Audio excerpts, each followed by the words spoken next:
Assalamualaikum dan selamat pagi ni. Odi nak tunjuk cara baju hair membuat kasut jadi terpaling lembut, terpaling sedap dan terpaling wangi. Odi guna bahan-bahannya seperti gula, gandum, tepung ubi. Ni kau nampak tak? Hijau ni dia bukan pewarna. Dia adalah daun pandan. Kita kisar dia kisar dengan halus lah kata.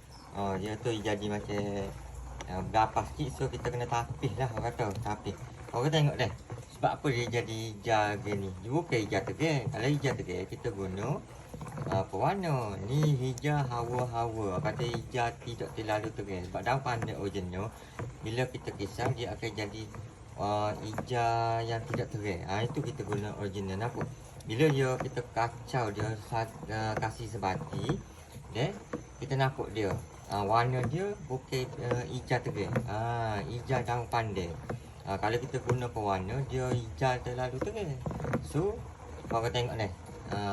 Beza sangat cara warna dia keluar.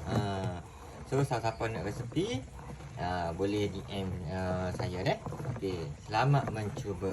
Tapi yang paling penting, kasut kita kalau kita nak kasih sedap, kita kena hacurkan gandum dengan tepung ubi tu baru dia rasa sebati masuk ni. Cara kukus Odi kukus hampir 45 minit. Itu cara Odi kukus 45 minit setiap satu untuk masuk lah kata.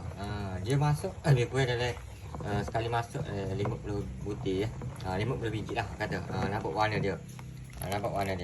Warna dia bukan terlalu tegang. Tu kita guna daun pandan. Kalau kita guna warna dia terlalu hijau sangat. Selamat mencuba. Assalamualaikum warahmatullahi wabarakatuh. Selamat mencuba.